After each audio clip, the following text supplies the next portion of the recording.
Shalom, Bapak Ibu Saudara. Kita melanjutkan studi kita kristalisasi. Ini sudah malam tapi saya masih tergerak. Melanjutkan dulu satu tema mengenai Ahazia, seorang raja yang dipengaruhi sangat kuat oleh keluarga Ahab, ya. Kita tahu Israel sudah terpecah di zaman Rehabeam itu, di mana kerajaan selatan di sini itu dipegang oleh keturunan Daud, yaitu Yehuda dan Benyamin, dua suku, dan keturunan yang 10 suku itu dimulai dengan Jerobeam bin Nebat, dan nanti ada seorang raja yang namanya Ahab yang mempunyai istri seorang Sidon, sebenarnya seorang anak raja, dia anak raja Sidon, tapi Izebel namanya, kita tahu itu. Dia seorang yang sangat kuat lah, menyembah Baal, menyembah Asitera, ya, dewa-dewa mereka itu, ya. Dan Izebel ini sangat kuat dalam membujuk suaminya Ahab, sehingga Ahab ini ya nurut aja gitu, ya. Seperti ya kuat sekali. Pribadi daripada Izebel ini kuat, ya. Bahkan ketika waktu itu kita tahu Elia telah menyembelih hampir 400 orang nabi Baal, Izebel gak takut, ya. Malah dia mengancam, aku akan membuat nyawamu sama seperti nyawa nabi-nabi yang sudah disembelih itu. Jadi Izebel seorang yang big soul kalau saya bilang, ya. Kekuatan kemauannya luar biasa, dan dia mempengaruhi Ahab sangat luar biasa lah, ya. Dan Tuhan sudah menjatuhkan putusan atas keluarga Ahab bahwa keluarga ini akan dihabiskan seluruhnya. Padahal itu sebenarnya kan begini, Daud sudah dapat janji dari Tuhan bahwa dia akan memiliki keturunan yang selalu memerintah sebagai raja di Israel. Jadi Daud mendapat suatu janji, kita dinasti lah, ya. Dinasti itu artinya setiap keturunannya itu memerintah sebagai raja. Tapi karena Ahab, ya memang Ahab bukan keturunan Daud, dia dia dari kerajaan yang sana, ya. Kerajaan Israel itu rajanya berubah-ubah. Ya. Jerobeam bin Nebat itu suku Efraim, ya. Jadi dia berubah-berubah lah, ya. Nah, ini sudah berkali-kali juga keturunan Daud hampir putus, ya. Kalau tidak Tuhan setia kepada janjinya untuk menjaga keturunan Daud. Ini Raja Ahazia juga hampir menghabiskan keturunan Daud, karena setelah ini saya ceritain dulu, ya. Ini ada seorang namanya Omri, inilah yang bapaknya Ahab ini, ya, seorang raja juga, melahirkan Ahab, raja yang sangat jahat ini, yang istrinya Izebel itu. Nah, si Ahab ini bergaul pertama dengan Yosafat, raja Israel, raja Yehuda yang baik itu, berkoinonia dia, ya. Waktu itu dia perang di Ramot Gilead, di Ramot Gilead dengan tentara Aram, dan Ahab mati dia, Ahab mati di sana, ya. Ramot Gilead ya betul. Dan Yosafat ditegur, ya, karena dia bergaul dengan Ahab. Jadi besan mereka ini, Yosafat dengan Ahab ini. Kemudian Yosafat punya anak namanya Joram. Ini Raja Yehuda yang jahat sekali. Seluruh anak Yosafat yang lain dibunuh oleh Joram. Ini Joram yang dapat surat dari Elia tuh, yang bahwa dia akan terkena penyakit usus selama 2 tahun, keluar ususnya. Penuh penderitaan, Joram ini mati dan dia tidak dicintai oleh rakyatnya, dan dia tidak dikubur dalam pekuburan raja-raja, ya. Joram ini, ya. Dan Joram ini istrinya itu anak Ahab. Jadi mulai dari Yosafat, Joram, dan di sini Ahazia itu anaknya Joram, ya. itu juga bergaul juga dengan Joram anak Ahab. Jadi kalau saya lihat disuruh bayangkan ini keturunan ini, Omri punya anak Ahab, Ahab punya anak namanya Joram juga. Di sini Josafat udah bergaul dengan Ahab, dia punya anak namanya Joram, bergaul dia ini karena dia istrinya si Joram ini yang Raja Yehuda, istrinya tuh anaknya daripada Ahab itu. Baru dia ada lagi Ahasia. Nah, Ahasia ini ibunya itu cucu dari Omri. Jadi bingung emang kalau nggak dikasih gambar itu. Tapi pendeknya yang kita bahas sekarang Raja Ahasia ini raja yang sangat-sangat dipengaruhi oleh keluarga besar Ahab lah kalau saya bilang begitu. Ya. Ahasia ini. Dan ini Ahasia raja yang tidak betul, yang tidak bagus ya dia. Raja Yehuda yang tidak baik ya.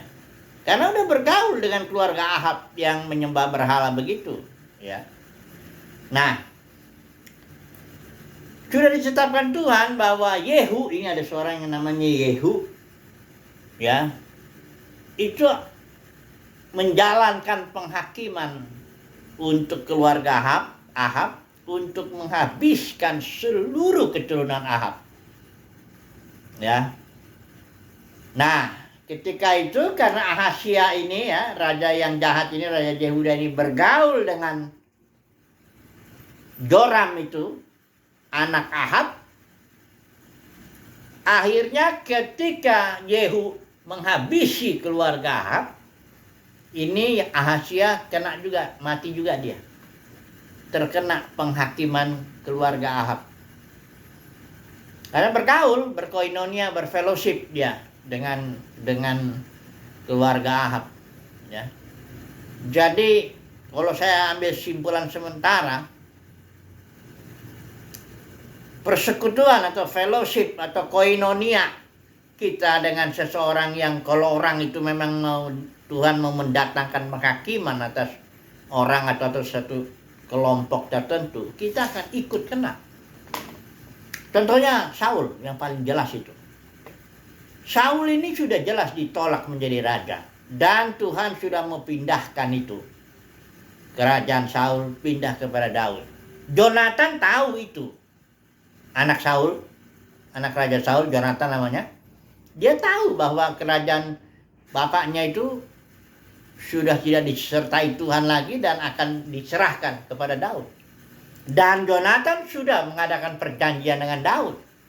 Sudah fellowship mereka, sudah dalam lah. Satu jiwa ya, berpadulah jiwa Jonathan dengan Daud itu. Tapi masalahnya Jonathan tidak mau meninggalkan istana Saul. Ketika Daud dikejar-kejar dari kubu gunung ke satu gunung ke gunung lain, ada lembah ke lembah lain, Jonathan tidak mau meninggalkan istana Saul. Dia tetap dalam koinonia atau fellowship dengan bapaknya itu Raja Saul. Maka ketika penghakiman datang atas Saul, pada waktu itu orang Filistin yang menjalankan penghakiman itu, akhirnya mati semuanya itu. Bukan hanya Yonatan aja, ada 3 anaknya Saul itu, Abishurab apa siapa itu, Abinadab atau siapa itu, ya.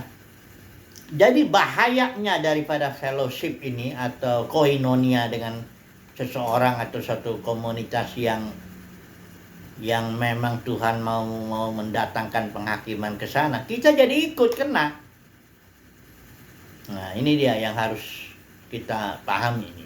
Ini yang mau saya bagikan ini hari ini.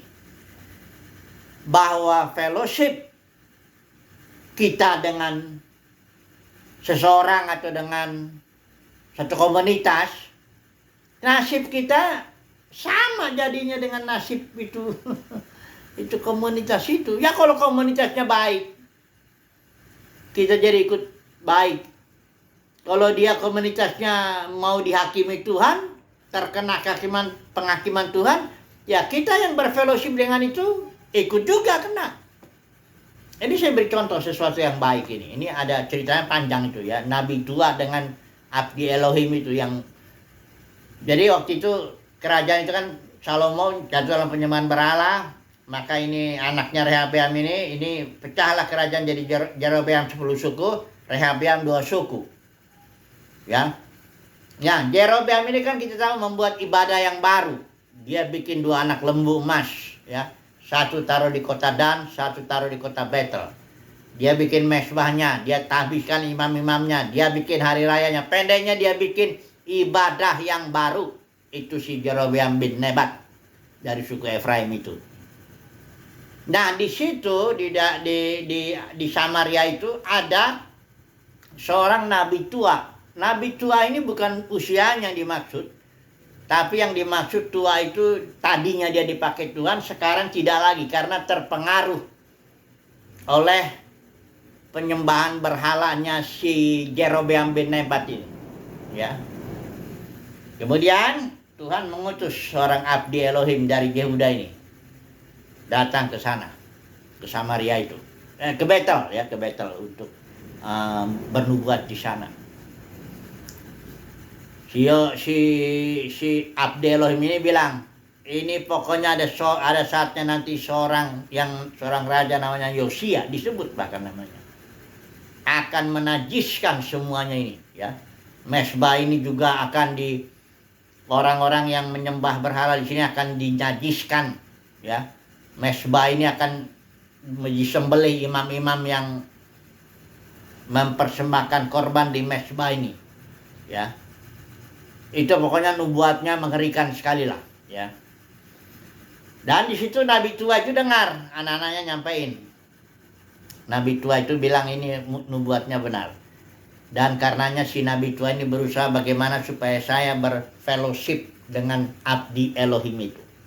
Atau minimal bagaimana sampai dibilang tulang-tulangnya bersatulah dengan tulang-tulang nabi yang dari Yehuda itu. Supaya jangan dinajiskan. Karena nubuat itu nanti tulang-tulangnya pun akan dibakar di sini, dinajiskan. Dinajiskan tulang-tulangnya itu berarti ya dalam konteks perjanjian lama kuburan itu sangat penting. Kenapa orang mau mendekat di Hebron? Hebron itu tempat kuburan di mana Abraham dan Sarah di situ. Ishak dan Ribka di situ. Yakub dan Lea di situ. Itulah daerah Hebron yang dapat dikuasai menjadi milik pusakanya Kaleb. Ya, kenapa Yusuf tidak mau tulang-tulangnya kuburannya ditaruh di Mesir? Dia nggak mau. Dia mau mendekat kepada leluhurnya, artinya mendekat kepada janji Tuhan. Mendekat kepada Elohim yang disembah itu. Jadi kuburan itu penting. Makanya raja-raja yang baik selalu dibilang dikuburkan di kota Daud, di dalam pekuburan raja-raja. Bahkan ada seorang nanti kita namanya Imam Yoyada, karena perbuatannya baik, dia dikuburkan di pekuburan raja. Jadi kuburan ini sangat penting ya. Nah ini si nabi tua ini tahu ini. Kalau saya nggak dekat, nggak fellowship dengan abdi Elohim, saya akan dinajiskan. Ya, tulang-tulang saya akan dibakar nanti, dinajiskan. Masa depan saya di zaman berikut bahaya gitu. Akhirnya pakai taktik lah ini si nabi tua ini, supaya dia dekat, berfellowship, dia tulang-tulangnya dengan abdi Elohim ini. Dia bahkan sampai berbohong, ya. Dan ketika itu kita tahu ceritanya, pendek cerita, dia matilah si abdi Elohimnya ini. Taruh di kuburan. Kuburannya dikasih tanda, ya. Setelah itu dia pesan sama anak-anaknya, kalau nanti aku mati, kuburkan aku di sini ya, katanya. Supaya tulang-tulangku rapat, dekat dengan tulang-tulang abdi Elohim ini. Dan dikasih tanda keramat di situ. Supaya kalau si nabi tua ini pikir kalau nanti si Raja Yosia ini yang dinubuatkan itu datang, dia akan lihat tanda itu, ya. Benar, begitu si Yosia itu datang ke Betel, semua dibakar itu, dinajiskan. Tapi Yosia lihat ada kuburan, agak aneh ini. Ada tanda keramat di situ. Akhirnya Raja Yosia tanya, ini ada apa ini di sini? Oh itu abdi Elohim, itu kuburan abdi Elohim yang datang dari Yehuda yang menubuatkan hal-hal yang kau lakukan ini. Terus Raja Yosia bilang, kalau begitu kuburan ini jangan disentuh. Ya, aku tidak akan najiskan karena ini adalah kuburan abdi Elohim. Nah, karena tulang-tulang nabi tua itu dekat dengan tulang-tulangnya Abdi Elohim, selamatlah tulang-tulang si nabi tua ini. Tidak juga dinajiskan oleh Yosia karena rapat dia, berfellowship dia, tulang-tulang. Bayangkanlah, tulang-tulangnya berfellowship. Ya. Jadi fellowship itu bukan perkara kecil, Bapak Ibu Saudara, bukan. Bukan perkara kecil bahwa kita bergaul dengan seseorang, berfellowship, ya, dalam pelayanan, tak dalam apa.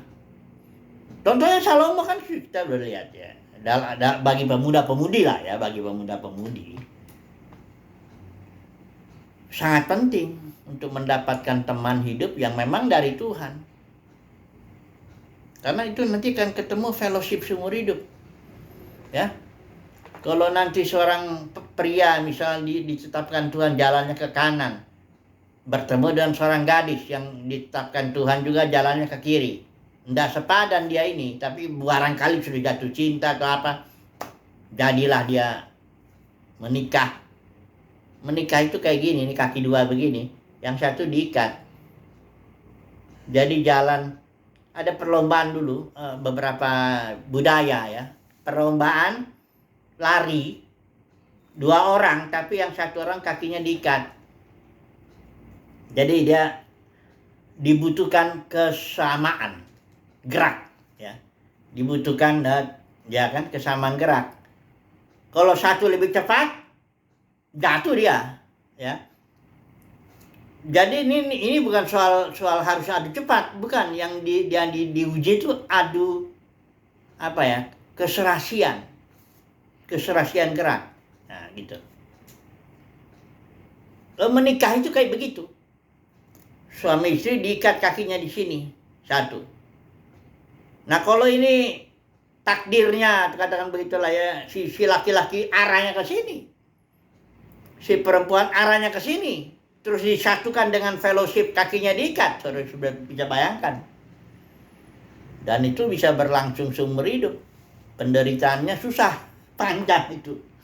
Makanya ada orang yang bilang gini, kalau engkau mau masuk surga atau gini ya, engkau bisa ketemu surga atau neraka di dalam rumah tangga. Gitu. Kalau rumah tanggamu nggak cocok begitu, engkau ketemu neraka di situ, nggak usah mati dulu. Di situ engkau sudah temukan. Bagaimana kau pagi udah ribut, siang ribut, malam ribut terus. Harus menempuh perjalanan begitu, ya. Itu karena koinonia. Koinonia suami istri itu yang paling nggak bisa dipisahkan kan. Ya, kadang-kadang ya mungkin lebih bagus pisah, tapi nggak usah kawin, ya udah pisah aja lah. Karena ada orang bilang kan lidi atau apa ya, lidi itu satu, tali ya, atau tali dua itu lebih bagus daripada satu gitu, atau apa kalimatnya ya. Saya bilang belum tentu begitu kalau soal koinonia ini. Ini ada di kitab Ulangan tuh dibilang, kalau satu orang bisa menghantam 1000 orang, satu orang ini bisa menghantam 1000, kalau dia ditemukan dan terjadi sinergi atau kerjasama yang baik, maka dia 2 orang ini bisa menghantam 10.000. Laksa itu 10.000. Artinya ada kelebihan 8.000. Kan tadinya yang ini kan 1.000, ini 1.000, harusnya kan 2.000 toh. Tapi kalau dia disatukan dan terjadi, dengan catatan terjadi sinergi, kerjasama yang baik, maka akan ada berkat tambahan. Dia ini 2 orang ini akan bisa menghantam musuh 10.000. Itu kita Ulangan, kayaknya pasal 31 bagian terakhir lah. Ya. Tapi dengan catatan kalau terjadi sinergi. Jadi kalau seorang istri, katakanlah dia bisa memukul 1.000 orang, ya, dalam peperangan rohani lah yang kita bilang ya. Yang sisi laki-laki bisa 1.000 orang juga. Nah, kalau mereka itu suami istri itu disatukan dalam pengertian terjadi sinergi, kerjasama yang baik, Ya. Ini dua ini pasti bisa menghantam 10.000. Ada berkat tambahan. Ini enggak 2.000 dia. Tapi ada tambahan 8.000, jadi 10.000. Laksa ya. Satu orang bisa mengalahkan 1.000, dua orang bisa mengalahkan satu selaksa. 10.000. Kalau terjadi sinergi. Tapi kalau enggak, nah itu kayak gitu, lari begitu. Suami istri lari diikat. Koinonia ini diikat kakinya. Disinilah dibutuhkan kerjasama yang baik. Si suami tidak boleh terlalu cepat, istri juga jangan terlalu lambat. Nah gitu. Ya. Koinonia ini nggak main-main. Makanya Rasul Yohanes itu kasih nasihat itu. Ada di 2 Yohanes itu. Kalau ada seorang datang kepadamu, tidak membawa ajaran yang benar gitu ya. Di konteksnya di sana kan ada zaman Rasul Yohanes itu. Ajaran yang sesat. Rasul Yohanes bilang jangan terima dia dalam rumahmu. Dan bahkan jangan dia beri salam. Itu artinya jangan fellowship. Ya. Karena fellowship itu orang pikir nggak apa-apalah. Berfellowship lah kita, ya. Bangun kerjasama, bangun hubungan dan sebagainya lah. Enggak gitu, ya. Enggak segampang itu juga, ya. Makanya ada ayatnya di kitab Nabi-Nabi. Celaka loh anak-anak pemberontak yang masuk ke dalam satu persekutuan yang bukan oleh dorongan rohku. Ada itu, ya. Jadi banyak orang enggak merasa biasanya fellowship udahlah kita. Enggak. Ya. Baik dalam pernikahan, baik dalam gereja pelayanan itu enggak segampang begitu. Pergaulan yang buruk katanya merusak kebiasaan yang baik. Kita itu sangat dipengaruhi. Bahkan kalau kadang-kadang orang bilang begini, kalau kamu ingin tahu seseorang itu, udah lihat aja teman-temannya itu. Begitulah teman-temannya, ya begitulah juga dia. Ya. Enggak beda itu, ya. Enggak beda, ya. Jadi di sini dikatakan di surat Yohanes ini, ya, ada dibilang nih, ya. Jikalau seorang datang kepadamu dan dia tidak membawa ajaran ini, dia ini nasihatin nih Rasul Yohanes kepada seorang ibu ini. Janganlah kamu menerima dia di dalam rumahmu dan janganlah memberi salam kepadanya. Artinya janganlah bersekutu dengan dia, jangan berfellowship dengan dia. Tidak segampang itu. Paulus memang tegas ya waktu dia clash dia dengan Barnabas kan masalah Markus. Itu gara-gara Markus tidak mau sama-sama menderita waktu perjalanan misi yang pertama. Yang kedua dia mau ikut lagi. Paulus bilang nggak bisa. Nggak bisa. Orang yang sudah membuktikan diri tidak setia dalam pelayanan, kita nggak bisa lagi kerjasama. Tapi Barnabas ngotot, udah pisah akhirnya. Barnabas, tapi jemaat itu mendukung Paulus ya, Paulus itu dengan Silas. Karenanya pelayanan Barnabas nggak dicatat lagi dalam Kisah Para Rasul, tapi Paulus terus dia. Jadi koinonia itu nggak main-main, Bapak Saudara ya. Bahkan di dalam Wahyu pasal 18 ayat 4. Ini perhatikan ya, saya baca ya. Lalu aku mendengar suara lain dari sorga berkata, pergilah kamu hai umatku. Pergilah daripadanya. Nah ini siapa, bentar saya jelasin dulu. Pendeknya di sini dibilang pergilah kamu hai umatku. Pergilah daripadanya. Supaya apa? Supaya kamu jangan mengambil bagian dalam dosa-dosanya. Coba perhatikan, satu komunitas. Kalau memang dia ada dosa-dosanya di situ, Tuhan bilang, pergi kamu dari situ. Supaya kamu jangan ambil bagian nanti, ya. Kalau kamu berfellowship ke satu persekutuan yang Tuhan menghakimi persekutuan ini karena ada dosa-dosa tertentu di situ, saudara jangan ikut. Jangan juga ada orang yang bilang begini, saya mau jadi garam dan terang, ya itu harus dipimpin Tuhan juga. Ya ada orang menginjil ya, dia datang ke tempat pelacuran misalnya, ini saya beri contoh yang ekstrim aja. Ya seorang pemuda dengan semangat, saya mau menginjil katanya. Datang ke tempat pelacuran, nggak lama kemudian malah dia yang perlu diinjili. karena udah jatuh dalam dosa. Gak segampang itu. Ya ada seorang yang ya ini kalau pemuda-pemudi ini suka bilang saya akan bawa dia lah, saya udah mau nikah sama dia, pokoknya saya akan bawa dia ikut Tuhan gitu, kayak gitu ya. Juga ada kan kalau kita konseling yang pemuda-pemudi, misalnya kita bilang, kita nasihati, kamu tuh kayaknya nggak cocok sama dia karena kamu kan melayani Tuhan, dia kelihatannya nggak ada minat sama sekali. Terus yang ini si ini yang seseorang ini yang kita konseling ini, dia bilang saya akan bawa dia.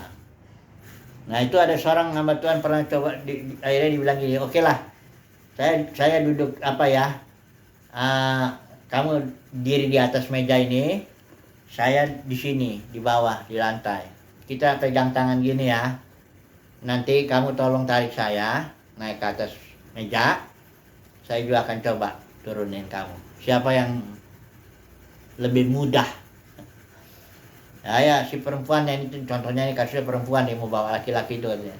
Udah, perempuannya naik ke atas meja. Ini si hamba Tuhannya di bawah. Sini, ayo angkat saya. Ya nggak bisa lah. Ya.